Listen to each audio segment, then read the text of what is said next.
When you hear the word psychosis, what pops into your head?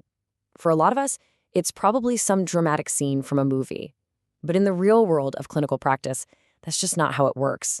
The reality is actually way more structured and honestly, a lot more logical. So today, we're going to pull back the curtain and really explore the framework clinicians use to make sense of this incredibly complex territory. So let's start with the big question right up front. What is psychosis really? Is it just one single thing? Is it simply losing touch with reality? Well, the answer is a little more complicated than that. And getting it right is the absolute key to understanding this entire family of disorders.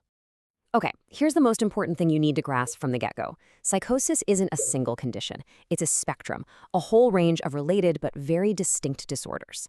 Each one is defined by a specific combination of symptoms, how long they last, and the impact they have on a person's life. So don't think of it as one single star in the sky. Think of it more like an entire constellation. To understand that constellation, we first got to know the stars that make it up, right? All of the schizophrenia spectrum disorders are built from a common set of 5 core symptoms. Once you get a handle on these 5, the rest of this framework just clicks into place.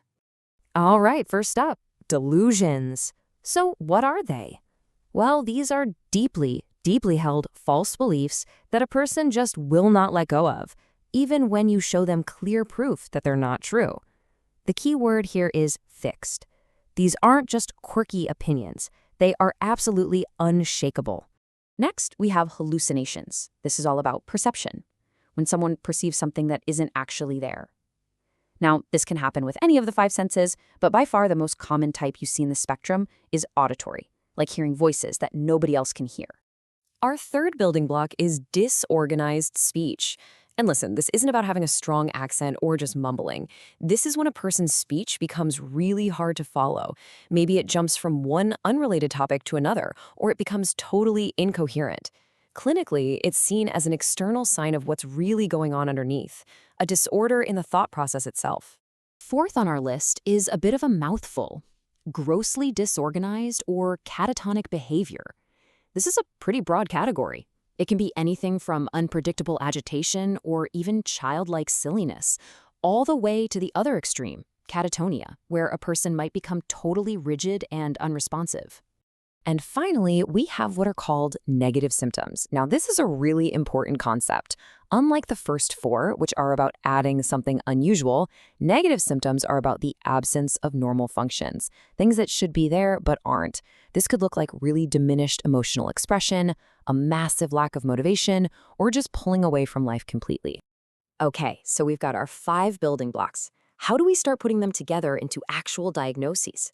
Well, we use a really smart method called the anchor and differentiate model. And our anchor, the main reference point for the whole spectrum, is schizophrenia. We learn its rules first because every other disorder is basically defined by how it's similar to or different from this one. So let's look at our anchor, schizophrenia.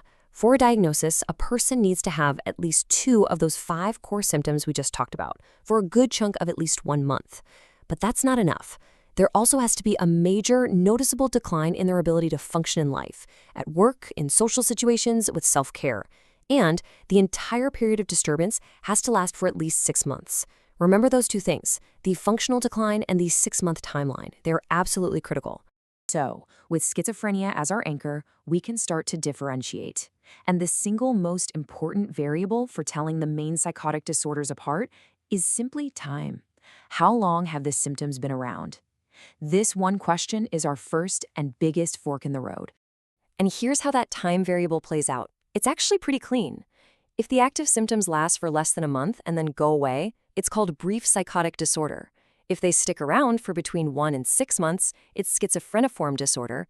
And if they last for 6 months or more, well, we're right back at our anchor, schizophrenia. It's a really clear, time-based continuum. So, after we've sorted by the calendar, the next step is to look at the specific symptom profile. What's the overall picture look like? Is it just psychosis? Or are other major things, like mood episodes, a really big part of what's going on? This helps us differentiate some of the other key disorders on the spectrum. So let's tackle a classic point of confusion: schizophrenia versus schizoaffective disorder. In schizophrenia, any mood episodes are either not there at all or they're super brief compared to the whole illness. But in schizoaffective disorder, major mood episodes, like depression or mania, are a core prominent feature. But here's the crucial rule. To get that diagnosis, the psychosis must also exist on its own for at least 2 weeks without any mood symptoms. That's the proof that the psychosis isn't just a symptom of the mood disorder. Now let's compare our anchor to delusional disorder. This one's really different. Schizophrenia, as we've seen, usually involves a mix of symptoms and causes a pretty big disruption in someone's life. Delusional disorder is way more specific. It features delusions, and only delusions, for at least a month. And here's the kicker. Outside of the impact of that specific delusion, the person's day-to-day functioning is largely fine. So we've got our building blocks, our anchor, and our key variables of time and symptom profile. Now let's put all the pieces together into one practical framework that really shows how they all interlock to create a clear, logical diagnostic picture. And here it is. This is the master table, the cheat sheet that brings everything we've talked about together.